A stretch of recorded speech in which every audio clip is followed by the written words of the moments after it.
Bem-vindos a este formato multimédia de entrevistas da Grande Consumo. Eu sou Bruno Farias, o diretor da publicação, e hoje tenho o prazer de ter comigo a Sandra Leal Vera Cruz, a Managing Director da Mondelez Portugal.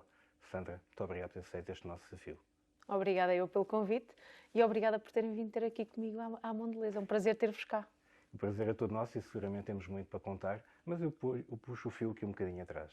Aceitaste o desafio de assumir a sucursal da Mondelez em Portugal no final de 2021, outubro, novembro, por aí, quando Portugal e a economia mundial estavam a sair de um período muito complexo, derivado de um fenómeno que é de conhecimento público e um fenómeno excepcional que foi a pandemia de Covid-19. Que balanço podes fazer deste ano e meio, sensivelmente, de desafio? Foi o desafio certo na altura certa para ti profissionalmente, Sandra? O que é que te levou, na essência, a aceitar este desafio? Eu estou extremamente contente de estar aqui na Mondelez.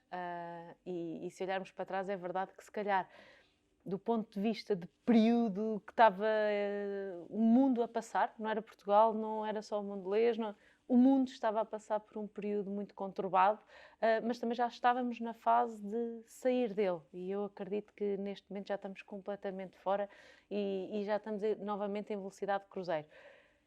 Para mim há uma coisa que eu gosto sempre de estar a crescer, a desenvolver-me, a aprender. O crescer passa por desenvolver e por aprender. Gostas de desafiar a ti próprio? Para me desafiar a mim própria. Não gosto muito de me acomodar. E estava a chegar àquela fase de estar confortável, que mais? E o desafio Mondelez trazia-me esse bocadinho de continuar a aprender novas categorias. Eu tenho muita experiência em Fast Moving Consumer Goods, mas nunca tinha estado numa parte de alimentação pura, não é? Vinha das bebidas, que é alimentação, mas não alimentação pura, categorias diferentes, uma estrutura diferente, uma forma de trabalhar diferente. Uma mentalidade diferente também. Uma mentalidade também diferente, ainda que valores muito semelhantes. E isso foi uma das coisas também que me deu a confiança de mudar. Aqui na Mondelez temos muitos valores semelhantes àqueles que eu já durante a minha carreira também tinha experimentado, quer na Coca-Cola, quer na Procter. Portanto, isso deu-me confiança de que seria uma boa casa também para eu continuar a desenvolver-me e continuar a aprender. Uma nova forma de estar no mercado também, diferente da experiência que eu tinha, mais operacional, com mais contacto no dia-a-dia, que é algo que eu pessoalmente tenho muito gosto, muita paixão. Portanto, para mim foi, sem dúvida, o desafio certo. Eu acho que é sempre o momento certo para mudar. Portanto, qualquer mudança traz um período de adaptação, traz um período de incerteza, traz um período de será que isto vai correr bem, será que não vai?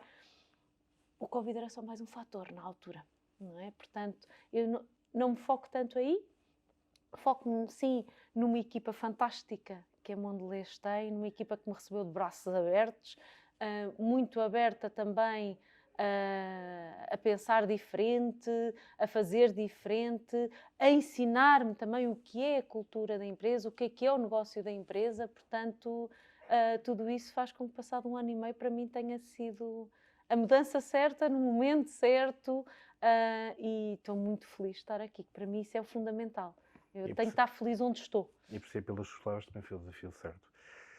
Mencionaste, Ina, agora que tens uma experiência já de mais de 2 décadas na área dos Fast Moving Consumer Goods, efetivamente, e sempre também com cargos de gestão ou de liderança de equipas. Como vês a evolução do mercado nacional e, sobretudo, o capítulo da liderança em concreto, Sandra? O negócio mudou e com ele também a forma de o conduzir, ou nem tanto? Eu acho que o negócio evoluiu, sem dúvida. E a parte da liderança foi tendo formas diferentes e profundidades diferentes. Mas eu acho que é mais a profundidade que a alterou.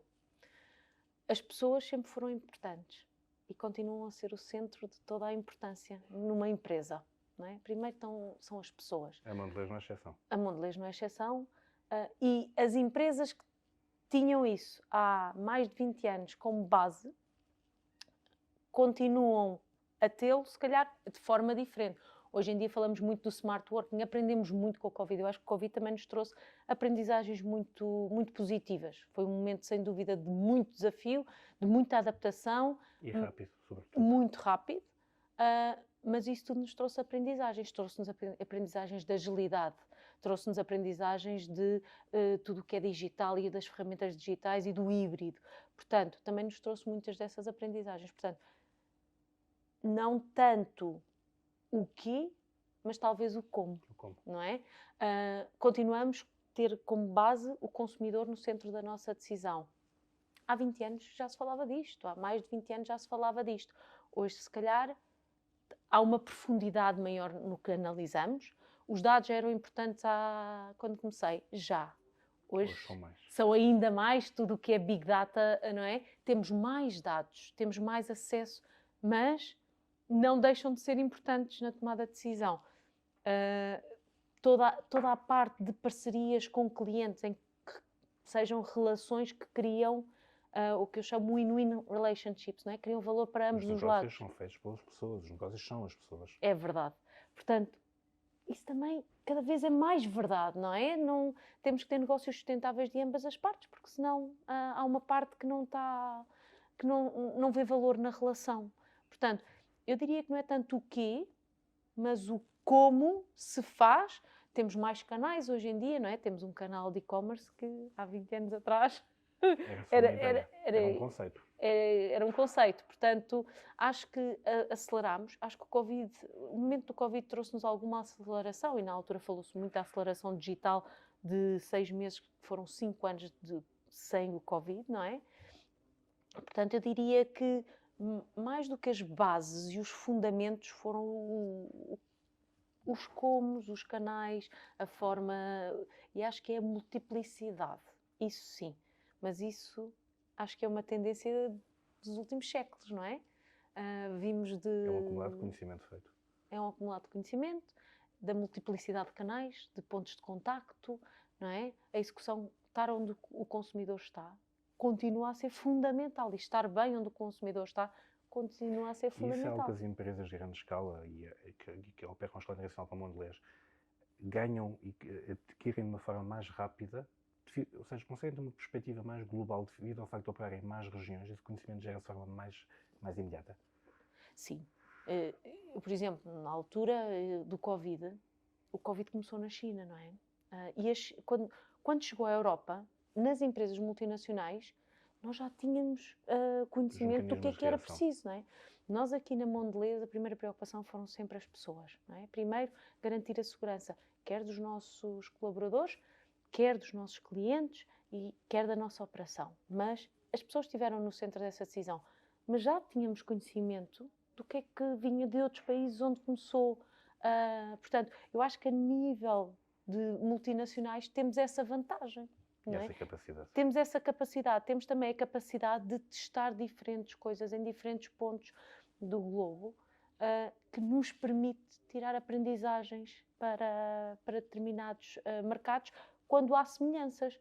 E mesmo quando não há 100% de semelhanças, às vezes não é preciso 100% de semelhanças. Há pontos comuns. Há pontos comuns. E eu acho que muitas vezes nós prezamos pelos pontos diferentes. Mas eu diria, e da experiência que vou vendo de outros países, eu diria que temos muito mais semelhanças do que diferenças. E que às vezes temos que olhar mais para as semelhanças do que para as diferenças entre nós, para tirar aprendizagens. E depois cabe-nos a nós, operação local, dizer o que é específico aqui. Como é que eu posso mudar? Por exemplo, estou aqui a olhar para a Royal. Royal é uma marca da Ibéria. Porquê? Porque é um mercado onde as gelatinas são muito relevantes. Eu vou-vos dar um exemplo. Outro dia tivemos uma visita internacional e fomos visitar uma loja nossa, estávamos à frente do linear das gelatinas e a pessoa de internacional dizia-me: expliquem-me esta categoria, porque de onde eu venho ela praticamente não existe. Lá está, é uma especificidade do nosso mercado e então aí sabemos que temos que ter algo diferenciador do que é o genérico de negócio de uma multinacional. E isso mostra a importância das operações locais. Claro. Locais sem querer. Claro. Não só na parte de saber o que é relevante localmente, do que são os hábitos dos consumidores locais, não é? Mas também no que é a execução local. Nós aqui na Mondelez e a nível internacional, a nossa execução é vista como uma das melhores a nível mundial. Nós temos uma excelente execução. em termos de mercado, em termos de criatividade, em termos de presença, quer nas lojas, quer junto dos nossos consumidores. E isso faz a diferença.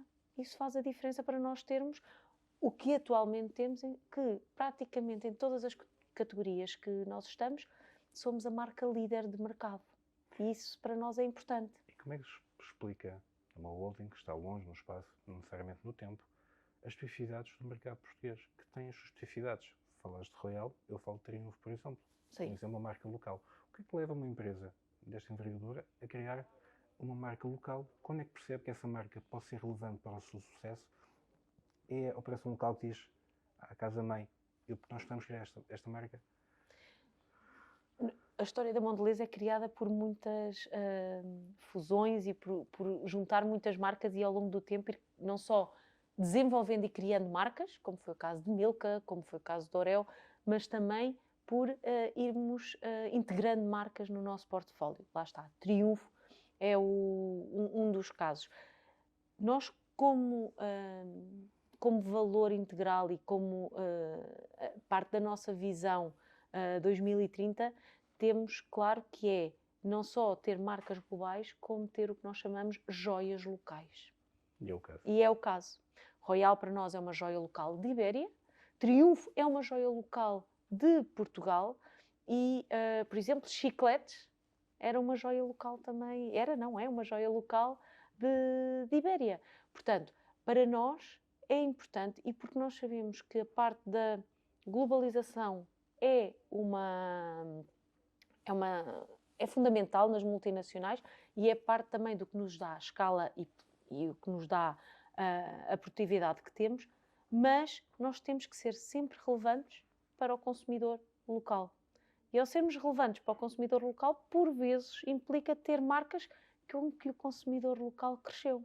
Lá está. Royal, Triunfo, são excelentes exemplos disso. Também ter categorias, nós neste momento temos muito claro o que é o nosso percurso de futuro. E qual é, Sandra? Focar-nos em crescer tudo o que é bolachas, tudo o que é chocolates e, nomeadamente, ser o líder de snacking a nível mundial. Esses são os objetivos também para Portugal. Isso são objetivos também para Portugal. Muitas vezes ficamos na dúvida de onde é que se encaixa algumas das nossas categorias aqui, não é? E às vezes tem essa pergunta até das equipas.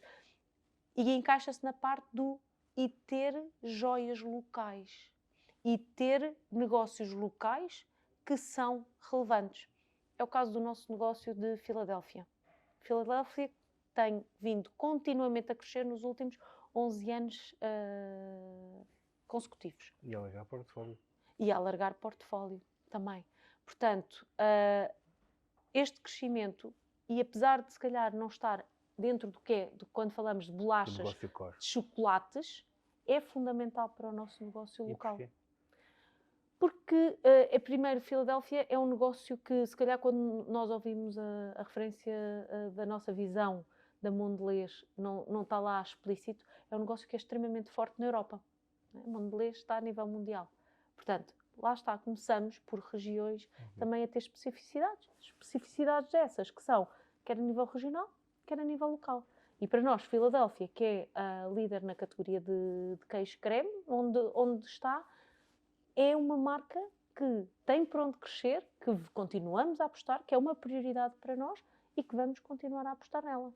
Por outro lado, também sabemos, e fizemos anúncios recentemente, em que, para nos podermos focar e continuar a apostar em algumas áreas onde vemos um maior potencial de continuarmos a ser líderes, estamos também a desinvestir de outras. Por exemplo, anunciámos o acordo para a venda das nossas marcas de pastilhas elásticas, Tridente, Chicletes, Babalu e Babalicious, que foi anunciado em dezembro, que está um acordo que está a seguir os trâmites legais, como é óbvio, com a Perfetti, e depois destes trâmites legais vamos ver qual é que é a conclusão e que poderá então ser vendida dentro do que temos. Mas para quê? Para nos focarmos em áreas onde nós vemos maior potencial para nós jogarmos e para nós jogarmos no sentido de estarmos presentes e para nós continuarmos a crescer. E quais são as especificidades, afinal, do mercado e do consumidor português? Sandra, toda a gente fala muito disto, a questão do elevado número de promoções em folheto, da elevada penetração também das marcas próprias. Qual é o capital de marca nesse equilíbrio? Como é que se explica exatamente num portfólio, à casa-mãe, perante um portfólio de marcas tão fortes, que algumas não conseguem ter tanta força localmente e num contexto muito específico de mercado? É realmente assim tão diferente no mercado português? Eu vou voltar àquele tema do há mais semelhanças do que diferenças, não é? Portanto, e nós temos um relatório e um estudo que fazemos anualmente, que é o State of Snacking, e o que nós vimos a nível mundial, e Portugal não é exceção, é que o snacking é parte integrante dos consumidores, dos hábitos dos consumidores, cada vez mais. 71% dizem-nos que consomem pelo menos um snack por dia. E não só consomem um snack, e aqui também o Covid, como um snack de indulgência, não é? Portanto... no fundo, funciona aqui como uma recompensa. Sim. A recompensa ou o momento de... Agora é o meu momento de descontração, mas também o facto de ser um snack é uma dimensão que eu me posso dar a esse luxo, não é? Portanto, em termos de consumo, não estamos a dizer que vão consumir um bolo inteiro. Não, vamos consumir uma parte desse bolo. Portanto, isso, muito de acordo com o estilo de vida de cada pessoa e com a decisão de cada pessoa, está lá. Portanto, eu acho que esse é o mote comum. Pois, e mais do que nas nossas marcas, eu gosto muito do nosso portfólio porque permite estar presente em vários momentos do dia-a-dia dos nossos consumidores, e é isso que eu gosto, não é? Seja qual seja a necessidade e o perfil do consumidor, nós podemos sempre estar lá, mas também lhes damos escolhas para aquilo que eles querem. Se querem algo mais salgado, se querem algo mais doce, se querem algo mais indulgente, se querem algo com poucas calorias, como é o caso da gelatina Royal 10 calorias, se querem algo só para passar um bocadinho de tempo ou para ganhar aquele impulso como tridente. Portanto, temos um portfólio que nos permite estar presente nos diferentes momentos. De toda a minha história, o que é que eu sei do consumidor português? Somos um consumidor que temos, nomeadamente na região onde nos inserimos, temos um perfil de sabores muito mais tropical, muito mais aberto. Dou-vos o exemplo da gelatina de ananás. Ananás é um sabor muito português, muito português.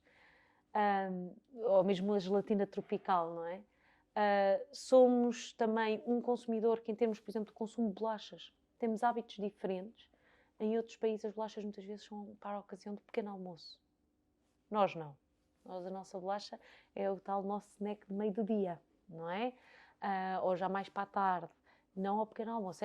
É muito raro a bolacha ao pequeno almoço. No entanto, nós temos bolachas para o pequeno almoço para quem quiser. As Belvita têm uma bolacha específica até que se chama mesmo pequeno almoço. Portanto, tudo isso vai fazendo com que nós nos vamos adaptando. E o atual portfólio, Sandra, deixa-te satisfeito? Gostavas de ter mais referências, mais marcas? Sei que agora estão a alinhar as chicletes para focar ainda mais nos chocolates, nas bolachas, etc. Portanto, há um foco, há uma estratégia de foco, claramente. Não é? A inovação e o valor acrescentado dos produtos alimentares ainda são um driver de vendas no nosso país, ou o mercado português faz essencialmente pelo preço? É este o preço, ou é esta a principal variável do marketing mix hoje em dia? Eu acho que isso é generalizado demasiado dos nossos consumidores. E eu acho que, mesmo em Portugal, nós temos consumidores para todo tipo de produtos. É lógico que, em momentos de pressão económica, sabemos que o preço é uma variante, e é uma variante... Como aquele que vivemos, por exemplo. Como aquele que vivemos. E é uma variante que nunca nos podemos esquecer. Há pouco perguntavas-me pelo tema da especificidade do nosso mercado, de promoções e tudo mais, não é? É lógico que, se o nosso consumidor procura promoções, nós não podemos deixar de as fazer, não é? E como tal, nos nossos produtos, os consumidores, e juntamente com os nossos clientes, nós encontramos sempre momentos de forma a poder oferecer as nossas marcas aos nossos consumidores da forma mais apelativa possível. Mas também não podemos estar sempre em promoção, não é? E isso é um facto também que temos de ter um negócio que se sustente no tempo. Que se sustente no tempo para nós podermos fazer os investimentos, quer em pessoas, quer em produtos, quer no negócio, que são necessários. Portanto, em termos do portfólio, Eu pessoalmente sou uma fã de Tridente e lá em casa todos somos fãs de Tridente. Acho que não há carro, não há mala onde não haja pastilhas de Tridente. Portanto, vou continuar a ser uma fã de Tridente e vou continuar a comprar Tridente. Acho que é uma decisão que cada vez mais, e há pouco também comentámos sobre a multiplicidade de funções que temos cada vez mais, e é necessário haver foco para que também toda a equipa saiba quais é que são as áreas onde nos focamos. E é isso que estamos a fazer. Estamos a focar-nos nas áreas onde sabemos que podemos trabalhar e que podemos fazer crescer e que está no nosso core. Crescer faz parte da nossa estratégia, faz parte da nossa visão. É o primeiro pilar da nossa visão 2030. É crescer. Portanto, o portfólio há de evoluir, seja em que direção for, e estamos cá para essas mudanças. Nós, o ano passado, a nível mundial, fizemos a integração de 3 aquisições. Não especificamente em Portugal, mas a Chipita, que é uma empresa com sede na Grécia, que integrou o nosso negócio, a Ricolino, que é uma empresa no México, e a Cliff Bar, que é uma empresa nos Estados Unidos. Todas elas internacionais também. Portanto, nós também procuramos expandir o nosso portfólio nas áreas onde nós queremos continuar a crescer, que é a parte do snacking. Podemos dizer, então, que a inovação também é um dos drivers de competitividade da Mondelez. Mas creio eu, Sandra, que muitas vezes não se dá tempo às inovações para se integrarem, seja falta de espaço em prateleira, seja para não atingir os resultados comerciais eventualmente desejados. E no vosso caso, creio que há aqui uma questão adicional, que é como é que se continua a apostar em inovação, e falo agora em concreto, com a edição limitada, com o Xbox, com a Lady Gaga, com o Batman. Eu digo isto porque acho que tudo isto, a marca L'Oréal ocupa o nosso imaginário, e estas edições limitadas reforçam esse capital de marca. Como é que se consegue também garantir a margem, o preço correto na inovação, quando há tantas marcas semelhantes? Por exemplo, L'Oréal, como é que se consegue continuar a capitalizar e criar o capital de marca? Tocaste exatamente no ponto, que é como é que nós fazemos estas ativações que continuem a entusiasmar o consumidor a comprar as nossas marcas, não é? Porque não pode ser só... hoje em dia há uma proliferação de informação que chega ao consumidor e de pontos de contacto que não conseguimos digerir toda a informação que nos chega. Portanto, nós temos que ser relevantes para o nosso consumidor-alvo de cada um dos nossos produtos. E procuramos os escuros. E procuramos as áreas. Ou seja, nós começámos por inovar com Lady Gaga, no território da música, não é? Depois, o ano passado, tivemos Batman, também já num território mais dos heróis. E este ano estamos com a Xbox no território de videojogos. Mas fazemos-lo de forma... Lá está. É aí que as marcas trazem e que deixamos, de alguma forma, de ter o preço como fator fundamental, mas sim o valor, porque preço e valor são 2 coisas muito diferentes, não é? O preço é aquilo que eu pago, mas o valor daquilo que eu levo pelo que eu pago, às vezes posso estar disponível para pagar mais pelo valor que eu recebo. E o consumidor percebe isso, ou seja, há muitas réplicas do L'Oréal no mercado disponíveis, sob várias insígnias, sob marcas exclusivas ou próprias. A recompensa não é a mesma, ou seja, o valor da marca aqui, qual é? É a experiência, é a sedução, é a emoção, é o valor acrescentado que nos traz. É que nunca se produziu tão rápido e tão bem, não é? É um facto, mas é essa diferenciação que precisamente eu acho que é o valor. O valor da marca é a contínua inovação. E por inovação não estou só a falar de produto. Este ano trouxemos as Oreo Xbox. Pela primeira vez, com uma combinação das Oreo, conseguimos ter, em determinados jogos, um nível ou um poder especial. Isto é inovação, não é? Isto não tínhamos feito até agora. E vamos experimentando. E vamos, de alguma forma, estando mais próximos dos nossos consumidores e das necessidades deles com esta inovação. E é esta inovação que nos permite continuar a ter mais relevância com os nossos consumidores e no mercado. E não focar tudo apenas no preço. O preço é um fator fundamental e um critério de seleção, assim como outros. E eu diria que é por aí que as marcas de fabricante não é? Temos essa responsabilidade, é trazer inovação para o mercado, seja de produto, seja de ativação, seja de formas de consumo, e ir trazendo esse tipo de diferenciação, sempre ouvindo o que é relevante para o consumidor. Porque essa é a base de tudo aquilo que nós fazemos, é o consumidor no centro das nossas decisões, o que é relevante, o que não é relevante, e muitas vezes testar. Às vezes, e há pouco falavas da inovação, se lhe damos espaço, se não lhe damos espaço. Temos que lhe dar espaço, porque senão podemos estar a matar uma excelente inovação porque não lhe demos o espaço suficiente. E o nosso consumidor, e isso é uma característica muito do consumidor português, adora inovação. O consumidor português adora experimentar. Portanto, esta experiência, não é? E nós, quando trazemos um produto, temos que garantir que o sabor é excelente, a qualidade é excelente, lá está o nosso snacking made right, não é? Tudo aquilo que trazemos tem um propósito e é feito da forma correta. E permitimos aos nossos consumidores também fazerem o seu snacking da forma correta e com variedade, dando-lhes diferentes opções, não só de marcas, mas também de formatos, de quantidades, tudo isso para que eles possam decidir o que é certo para eles. Eu sou muito apologista disto, da escolha, não é? Sou pouco apologista do reduzir para que as pessoas escolham aquilo que existem. Queremos vender, no fundo. Nós damos toda a informação aos nossos consumidores em termos do que é que são os ingredientes, do que é que são os nossos compromissos, de tudo, não é? Para eles poderem tomar essa escolha. Mas vivemos tempos complicados no que diz respeito ao preço e à margem, Sandra. Como é que se consegue manter toda esta relevância quando o espaço em prateleira também é cada vez menor? Para a inovação em concreto. Vivemos tempos complicados em termos de pressão de custos. O ano de 2022, começando pela guerra na Ucrânia, que faz agora um ano, não é? A guerra na Ucrânia, da Rússia com a Ucrânia, fez com que muitos preços disparassem. Não foi o único fator, porque o que nós vemos é os custos das matérias-primas dispararam.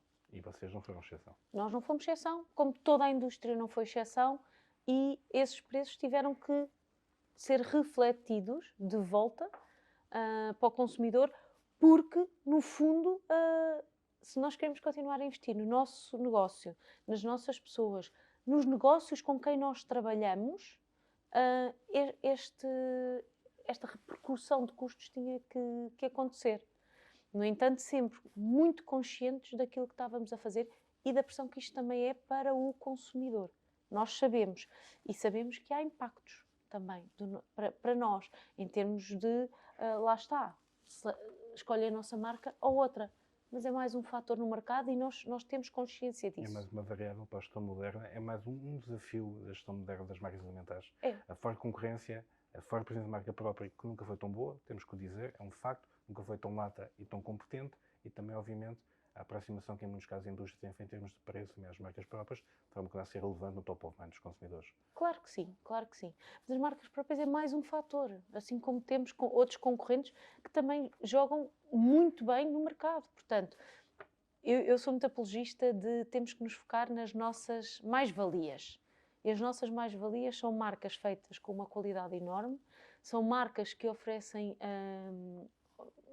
escolha aos nossos consumidores, partilhamos a informação sobre as nossas marcas e continuamos a investir nas nossas marcas, a investir na comunicação das nossas marcas, e este investimento faz a diferença. Faz a diferença porque nós temos uma série de fornecedores a nível de Portugal, não é? Fornecedores, seja de serviços, seja de produtos que nós colocamos nas lojas, tudo isso. E é possível uma operação desta monta trabalhar com cadeias de abastecimento curtas ou mais curtas para continuar a garantir toda a integridade das marcas, como sempre sendo até o dia de hoje? Temos que ser muito ágeis. Lá está. Eu acho que a agilidade é agora também, e há pouco falávamos do que é que a gestão teve que fazer diferente. O mundo hoje tem uma velocidade que não tinha há 20 anos atrás. E essa agilidade tem que estar em tudo o que fazemos.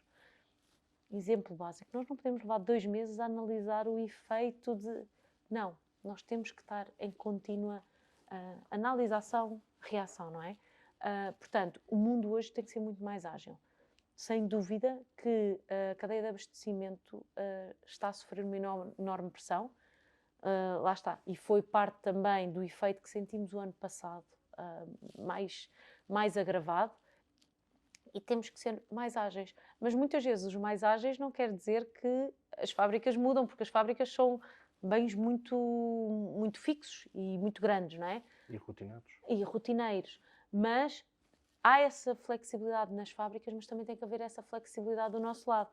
Se calhar hoje tínhamos um plano promocional para Tridente, mas se calhar de repente temos que o mudar para chicletes porque não conseguimos ter aquele pico de consumo em Tridente. O roto-marca nas suas várias variantes tem que ser muito mais ágil hoje em dia.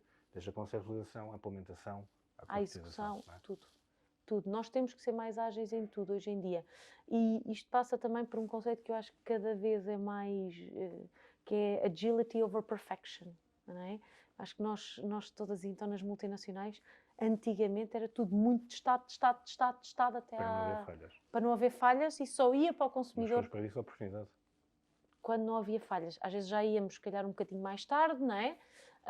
Ou estava tão certo que depois, afinal, não era 100% o que o consumidor tinha, mas já não conseguíamos voltar atrás para o ajustar. Hoje já temos muitos conceitos em inovação de Minimal Viable Product, em que pomos o produto nas mãos do consumidor, não 100% perfeito, mas se calhar 80% perfeito. E dá-nos aquela margem dos 20% de ajustar. Lá está. Às vezes lançamos produtos que achamos que têm resposta com os nossos consumidores e depois olhamos e dizemos, não, se calhar está na altura de retirarmos este produto das prateleiras porque estamos a ocupar espaço que podia ser ocupado com outros produtos que têm maior rotação. Esta é a agilidade que todos temos que ter no nosso dia-a-dia para podermos ter inovação que é relevante para os nossos consumidores. E um preço acessível e que seja sustentável, porque o consumidor quer tudo. Quer inovação, quer qualidade, quer embalagens bonitas, mas também quer sustentabilidade e quer preço. Mas a sustentabilidade é hoje uma variável incontornável de atividade económica, Sandra, como sabemos. No caso da Mondelez, conheço o programa Harmony e também o Cocoa Life, que creio eu são cada vez mais fundamentais para reforçar o papel das marcas. Ou tão somente uma parte integrante e necessária à gestão moderna das marcas alimentares. É mais um desafio, a sustentabilidade é mais uma variável que tem que ser transmitida ao consumidor, tem que ser gerido do ponto de vista da produção e também no custo final do produto. Aqui um ponto muito pessoal, que eu sei, lá está, é os tais valores que para mim também fez com que a Mondelez e outras empresas onde estive fossem as casas certas para... A sustentabilidade não é algo bonito de se ter ou algo necessário de se ter. É algo necessário, é algo necessário para garantir o nosso futuro. O nosso futuro como... não só como empresa, mas como, não é? Como humanos, o futuro da Terra. Todos sabemos que já esticámos muito até onde podíamos ir na utilização dos recursos que o planeta Terra nos dá. Portanto, a sustentabilidade é algo obrigatório para nós termos negócio no futuro. E isto eu acredito piamente. Portanto, e para mim é um orgulho estar numa empresa que tem esse valor inerente no que nós fazemos diariamente. Portanto, nós temos isso, e a sustentabilidade é um dos pilares, ou seja, da nossa visão 2030. Nós temos 4 pilares. É o pilar do crescimento, que eu há pouco falava, é o pilar da execução, e onde pomos muita parte digital também.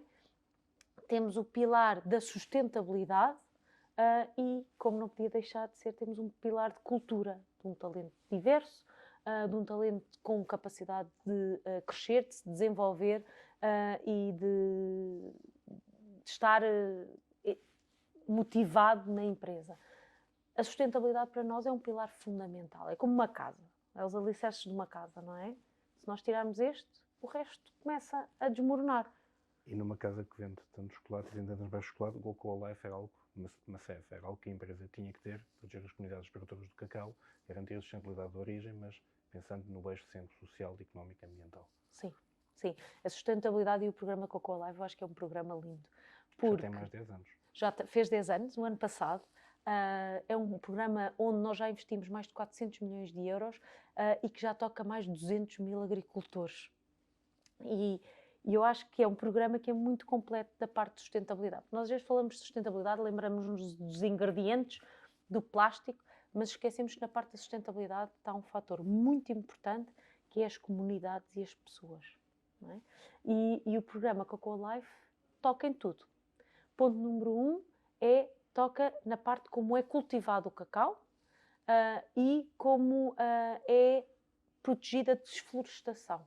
Ou seja, é invertida a desflorestação e o que se chama agricultura-florestação, em que podemos ter terrenos que fazem ambas as coisas, em como produzimos o ingrediente, o cacau, de uma forma saudável, sustentável e que nos dá um melhor ingrediente também para os nossos produtos. Não é?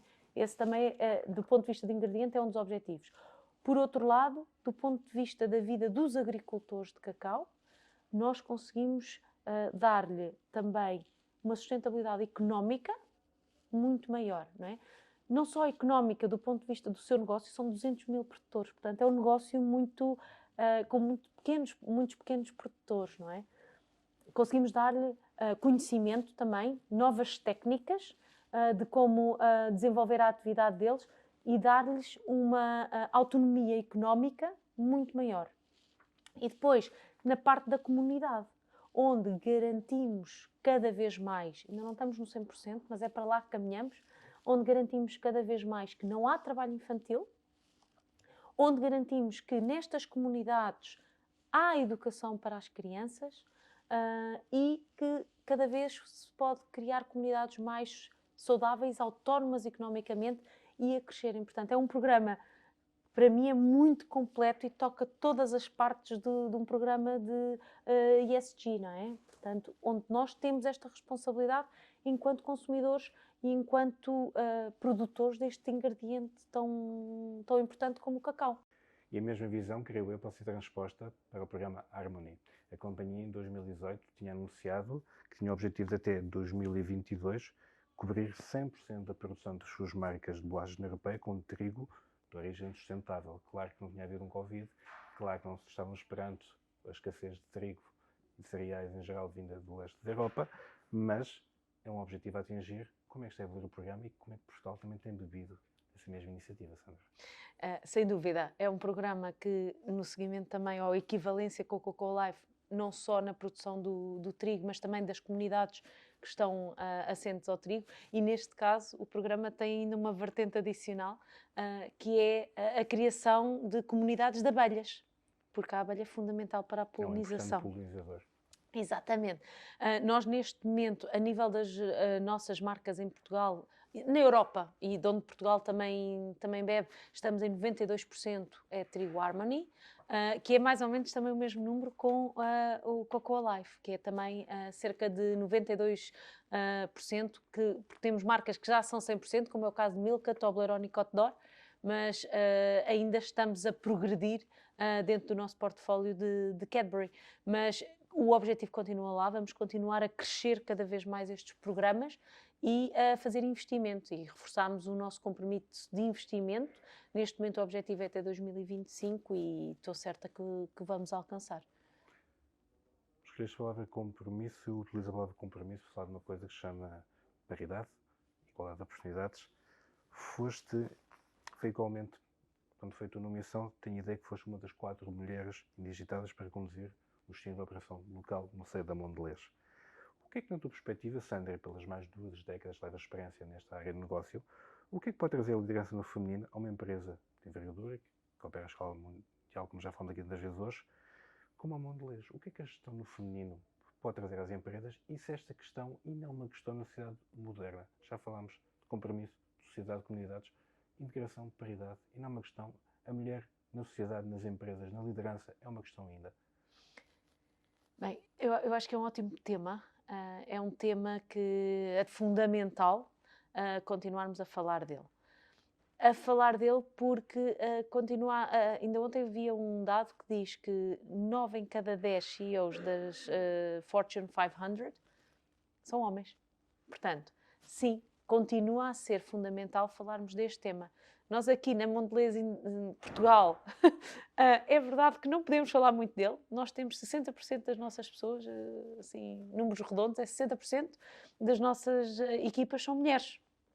Na equipa de liderança temos 78%. Portanto, não é um tema nosso aqui interno, neste momento, não, mas é um tema que a nível global, e nós somos uma empresa global, continue, como disseste, era uma 4, não é?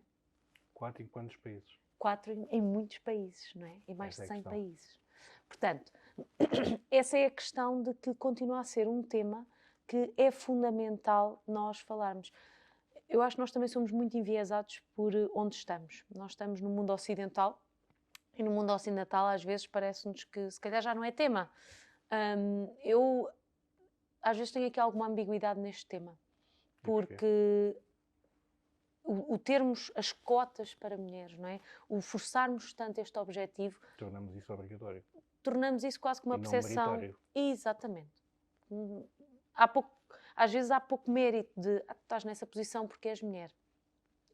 Essa é exatamente a percepção que temos que mudar, não é? As mulheres conseguem fazer tão bem ou melhor, assim como qualquer homem, e eu, para mim, isto passa de ter as pessoas certas com as competências certas nas posições. Não passa por privilegiar mulheres, passa por dar-lhes igual oportunidade. E este ano, o tema deste ano é Embracing Equity. E o nosso plano de diversidade diz especificamente diversidade, equidade e inclusão. É isso que falamos, é dar as mesmas possibilidades a pessoas distintas de alcançar os mesmos fins. Mais do que dar as mesmas possibilidades, ou as mesmas oportunidades, é dar possibilidade de chegarem aos mesmos sítios, com a individualidade de cada pessoa, não é? Muitas vezes temos as mulheres que são mais responsáveis pelo dia-a-dia na casa, não é? E eu acho que em Portugal ainda há um bocadinho essa cultura. Nós vimos que com o Covid, em algumas regiões do globo, por exemplo, na América Latina, houve uma grande regressão da percentagem de mulheres no mercado de trabalho. Porquê? Porque foram muitas vezes elas que tiveram que ceder para cuidar das crianças que passaram a estar em casa. Eu tenho uma vantagem, mais do que uma vantagem, eu acho que isto é o que tem que acontecer para que as mulheres continuem a poder crescer e desenvolver-se no mercado de trabalho, que é ter um parceiro em casa com uma perspectiva semelhante, em que somos os dois iguais, em que os dois podemos crescer, não é? E essa é uma transformação cultural que temos que fazer e que eu acho que as gerações também o têm vindo a fazer. O emprego de um não é mais importante que o emprego do outro. Exatamente. Outras coisas é que às vezes possa haver momentos em que eu apoio mais em casa e tu estás mais fora e vice-versa, não é? E irmos fazendo este equilíbrio, que é o fundamental em qualquer relação.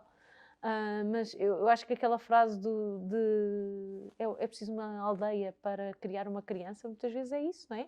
As nossas redes de apoio essas que se traduzem também à forma como e ao sítio onde nós trabalhamos. E ao longo da tua carreira sentiste de alguma forma que foste prejudicada ou beneficiada, sempre seres mulher e poderes aceder a certas posições, a certos cargos? Eu prejudicada nunca fui. E aí sei que, se calhar, de alguma forma, tenho a sorte de nunca ter sido prejudicada por ser mulher. Porque sei que há muitas pessoas que o foram. Não é? E, nomeadamente, tenho 2 filhos e tive fora quando foi as minhas licenças de maternidade e incentivo qualquer mãe a estar o tempo que tem que estar com os seus filhos, porque é tempo que não recuperamos. Portanto, também às vezes temos que ter a noção das decisões que tomamos, não é? Eu, quando foi da minha segunda gravidez, tive que ir para casa muito cedo, tive mais de 1 ano fora. Tive 1 ano e 15 dias fora, entre a gravidez e a licença de maternidade. Ora, eu sei que posso ter perdido oportunidades de carreira, mas a minha prioridade, muito conscientemente, nesse momento, não era a carreira. Mas essa opção também não sentes que tenha sido um óbvio? Não. Para a evolução da tua carreira? Não, de todo. De todo. Eu acho que o que é importante é nós termos a noção, e é a recomendação que eu dou a qualquer pessoa que está a começar a sua carreira, é saber muito bem o que é que são as nossas prioridades pessoais e vivermos de acordo com elas. E há momentos em que vai mudando. Eu, por exemplo, quando vim para a Mondelez, sentei a minha família e disse: a mãe vai mudar, mas isto quer dizer que a mãe também vai estar menos disponível, porque vou ter que aprender muito agora no início. Posso contar com vocês para isso? Eu tenho uma filha, neste momento, de 16 anos e um filho de 12, portanto, na altura tinham quase 2 anos a menos. Posso contar com vocês para isso? Se calhar não vou estar tão disponível para ir buscar-vos, ir levar-vos. E eles próprios disseram: mamãe, não te preocupes. Eu ajudo o meu irmão, disse-me a minha filha, que era mais velha, eu ajudo o meu irmão no que for preciso. Claro que a mesma conversa com o meu marido, e foi uma decisão comum.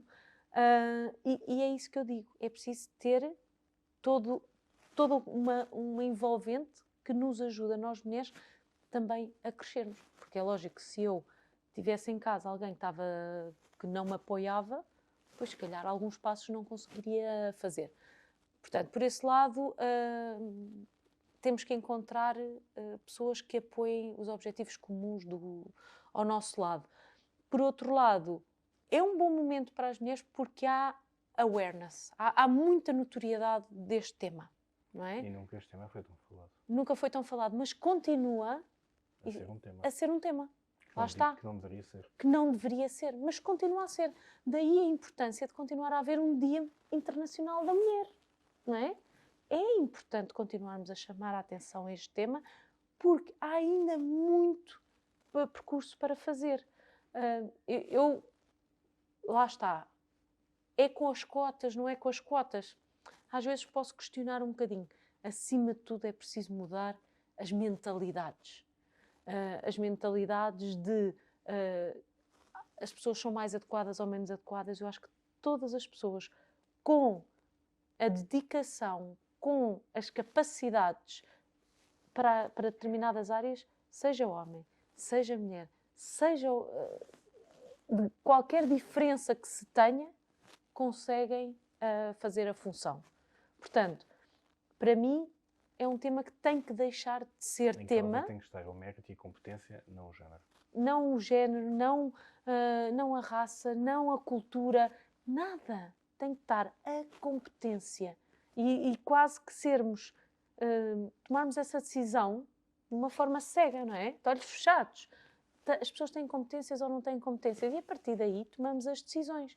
Agora, o que é preciso? É preciso equidade, que é diferente de igualdade. E por isso eu há pouco dizia, não se trata de dar as mesmas oportunidades. Trata-se de dar a oportunidade de chegar às mesmas oportunidades. Não é? E aí eu posso dizer também que talvez tenha sido beneficiada porque consegui ter cursos de liderança focados em mulheres. Nós temos formas de pensar diferentes. Há um vídeo giríssimo que fala sobre a diferente forma como o cérebro das mulheres e dos homens está wired, não é? Está ligado. Nós somos diferentes.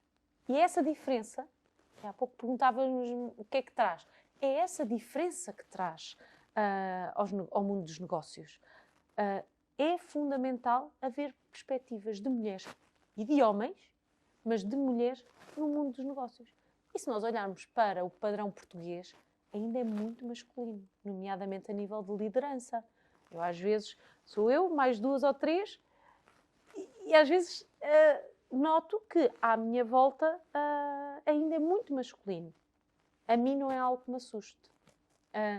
Eu consigo também reconhecer as diferenças e acho que é nessas diferenças que está a mais-valia de cada ser humano. E eu aqui estou a ser muito propositada em não dizer homem ou mulher. Cada ser humano tem diferenças na forma de pensar, na forma de atuar. E são essas diferenças é que são a mais-valia. Lá está, se nós pusermos 3 cabeças diferentes a pensar, o resultado é muito mais. Se nós pusermos 3 cabeças iguais, o resultado vai ser se calhar o mesmo se fosse só uma. Não é? E há bocado falaste de oportunidades, concluindo esta nossa conversa. Que oportunidades terá 2023? Mais oportunidades do que desafios? Mais desafios do que oportunidades? Sandra? Eu gosto de ver que todos os desafios são uma oportunidade. Eu adoro desafios. Muitas vezes digo, se não fossem os desafios que temos, não estava cá a fazer nada, não é? Se isto andasse tudo calminho. 23 vai ser um ano desafiante. Isso sem dúvida. cabe-nos a nós conseguir transformar esses desafios em oportunidades de fazer diferente e melhor, não é? Diferente, onde é necessário fazer diferente, mas, acima de tudo, fazer sempre melhor. E esse é um dos objetivos que nós temos. Há áreas onde podemos fazer melhor, mas, acima de tudo, passa por continuarmos a pôr os nossos produtos nas mãos dos nossos consumidores, darmos aos consumidores aquilo que são as preferências deles. Vamos ter que continuar a navegar num mundo de incerteza, um mundo de inflação também. Temos visto que há alguma tendência a desacelerar, mas que continua cá. Os Estados Unidos já começou, mas ainda assim continua cá. A pressão continua a chegar-nos também das matérias-primas, portanto, isso é um facto, mas saber mostrar o valor das nossas marcas, o valor do nosso trabalho aos nossos consumidores vai ser o fundamental em 23. E esse é o foco da Mondelez Portugal da 23. Mostrar valor aos consumidores portugueses. Demonstrar valor aos consumidores portugueses é sempre parte do nosso foco. O nosso consumidor está no centro do que nós decidimos diariamente. Portanto, é fundamental nós trazermos esse valor aos nossos consumidores.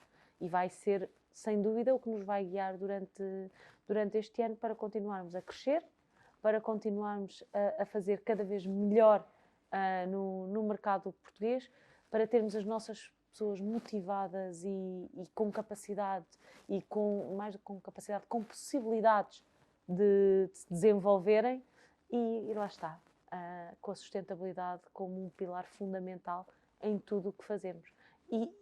E dando a conhecer mais e melhor também aos nossos consumidores. Sandra, muito obrigado pelo teu tempo. Foi um privilégio conversar contigo. Obrigada eu, foi um prazer estar aqui com vocês. E assim, se esteve desse lado, nós vemos e ouvimos muito em breve. Até já.